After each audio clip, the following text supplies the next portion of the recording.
Elfen Lied, this is one of the animes that started it all for me.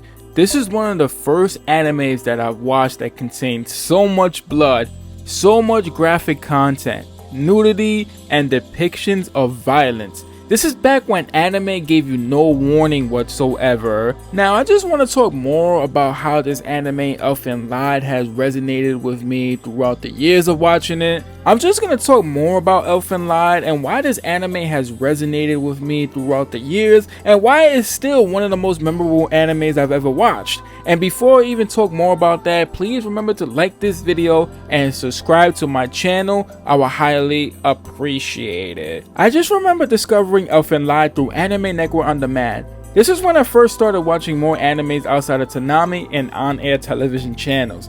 This is how it would work out. So every week, on-demand channels will update itself, and it depended on the day. And Anime Network on Demand would appear on something called the Cutting Edge, which still exists to this day if you have Spectrum cable. But yeah, I remember just skimming through the Anime Network on Demand, and every few times I would normally see what new animes would come up. Since I pretty much watched every anime that was on there, I would wait for a new anime to appear. And one day, Elfen Lied appeared, and I was curious. I was like, what is this anime? So I click on it, and at first, when you're watching any anime that's playing on demand, you're getting ads. So after the ads, I'm watching it, and I'm watching the intro, and I'm just staring at the screen, intrigued by the interesting orchestral music playing, and the animation that was used to animate the intro. It was like nothing I've ever seen before in anime. It was like watching the ancient museum murals. You just see Lucy, who's the protagonist, holding on to this casket blanket looking thing, and then they start to show the other characters. It was an odd, creepy opening, but it didn't stop me from watching the anime. So after the intro, this is where shit starts to get real. Once again, like I said, this is one of the first animes I watched where it depicted so much blood and violence. So damn, what an opening to the first episode. The episode opens up in a high security research facility, the Diclonius Research Institute. A young naked girl with long pink hair, a helmet covering her head, and horns. Her name is Lucy. Then all of a sudden hell breaks loose because Lucy breaks free, and then she starts using her powers that are something like telekinetic arms called vectors. She starts slaughtering the guards into pieces, and this shit gets gory. We talking about limbs flying off, heads being crushed, blood being splattered all over the wall. My young kid mind was baffled by what I was watching, and on top of that, she's naked doing all this damage. But as she proceeds to the exit, bang, a sniper shoots her in the head, leading her to fall off a cliff into the sea. So damn, what an introduction to a first episode, right? Now as the episode progresses, you start getting introduced to the other protagonists, Kouta and Yuka, who are actually cousins. And Yuka, you eventually find out that Yuka actually has feelings for her own fucking cousin, Kouta. Yeah, you heard that right, her own cousin. But yeah, they end up talking on the beach, and then there's Lucy, who is being washed up from the water on the beach. They both find her lying naked there and obviously concerned, so they take her in. Lucy has lost her memories from the gunshot wound to her head and gains a split personality. One that's like this adorable like girl, and the other is just her regular self.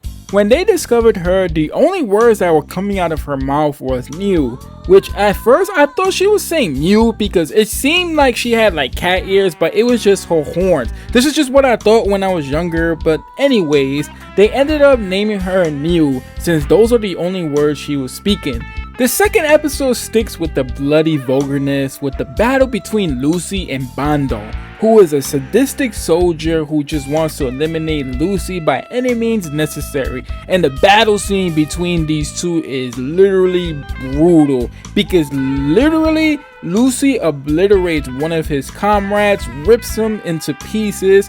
Bando sees this before his eyes and starts firing at Lucy, but it is ineffective. Lucy then starts using her powers to try to get him, but he evades and starts taking cover. Again, Lucy obliterates another of his comrades while he's taking cover. There's a couple of shots that I was just like, damn, that's badass when I was younger. Like, I swear, it was my profile picture for a ton of anime sites. Anyways, eventually Lucy catches up to him, standing with a gun, and shoots at him. Now she is standing on top of him. Using her powers, she pokes his eye out, cuts off his hand as he tries to fire at her with a gun, and then breaks one of his limbs. Like, this shit was brutal, but it was also badass at the same time. I just thought that the scene alone had a lot of symbolism into Lucy's character. Just the fact that they really zoom into her face, they really show how much anger and hatred she has towards this side of her. Like the fact that her hair covers through her face, you can only really see her eyes. It really highlights the type of character Lucy is. Now, the story of Elfen Lied starts going off more through the later episodes. Lucy has had a rough childhood. She was born as a mutant. She was bullied as a kid. Her parents abandoned her. There was a specific scene in one of the episodes where Lucy finds an abandoned dog. She brings it to school, and the kids who are bullying her decide to beat the puppy to death.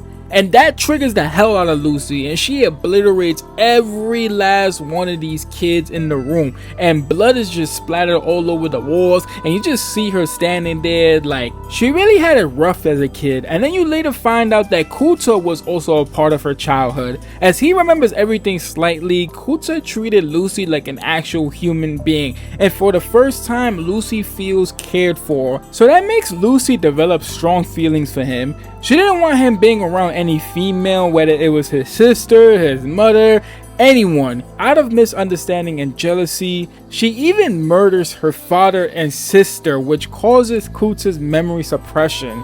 As far as characters, there were three main Diclonies. Obviously, there's Lucy, there's Nana, who was basically the opposite of Lucy. She was raised well under human civilization, not to use her powers, but is sent to kill Lucy by Kurama. Kurama is the one who was responsible for overseeing the experimental lab, and also this 5-year-old girl who was in a wheelchair, who was the most powerful mutant. Her name is Mariko. Now, I just want to talk about the ending to this series. Basically, since Kouta has been protecting Lucy from the government finally brings their soldiers to try to eliminate Lucy, and she does her best to try to protect him and herself, but she does end up getting hurt. Her horn starts getting damaged by gunfire, and before all this whole fight happened, there was a scene where Lucy opens up to Kouta about killing his father and sister, but he gracefully forgives her for killing his sister and father. Yes, he forgives her, but what else can he really do? I mean,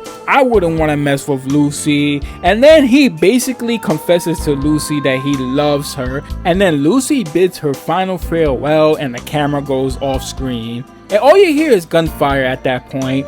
And then we really don't know what happened. We don't know if she survives, if she died. And then later, after that whole battle scene, you then see everyone back at the house. All the characters, Kouta, Maya, Yuka, and Nana was there eating. The music box starts playing, and that's the one that Lucy fixed. The doorbell then rings, and Yuka answers the door, and thus it's just a shadow of a horned girl at the front gate. And that's how it ended. I found this pretty annoying when I was younger, because when you're younger, you want answers. You want to know what really happened. You want to see the full climax. You want to see how it really concludes, especially if it only has one season. But at least we got some type of sign that shows that Lucy may be dead, but Mew is still alive. Now let's go back and talk about why this anime left a mark as far as being one of the most memorable animes that I've watched.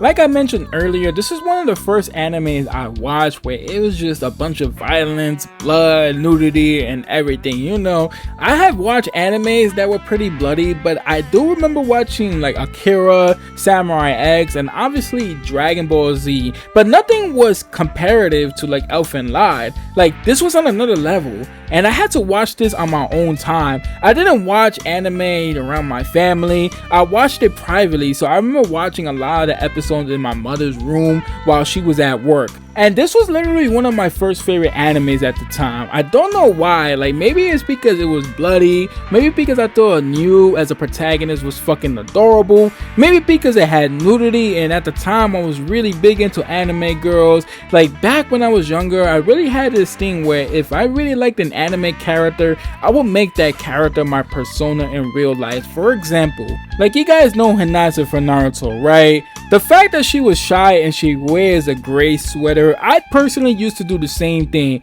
I would wear gray sweaters on purpose, and as shy as I was already, I just became extra shy because of Hinata. And now with Lucy, you know, she's a dark character, has a lot of trauma, and is a badass. I literally would impersonate her dark character in real life, where I would put my head down looking real angry like I'm about to beat somebody else to death. Yeah, I mean, these are the type of things I would do when I was younger. It's pretty cringe, but at the end of the day, this is how much big of an anime fan I was. I wanted to connect with the characters. I wanted to be those characters. So yeah, I just remember talking a lot about this anime at the time to a bunch of my anime friends who were mostly online, and just telling people how much I love this anime. So I guess that's why it really connected with me, especially watching something like that at that age.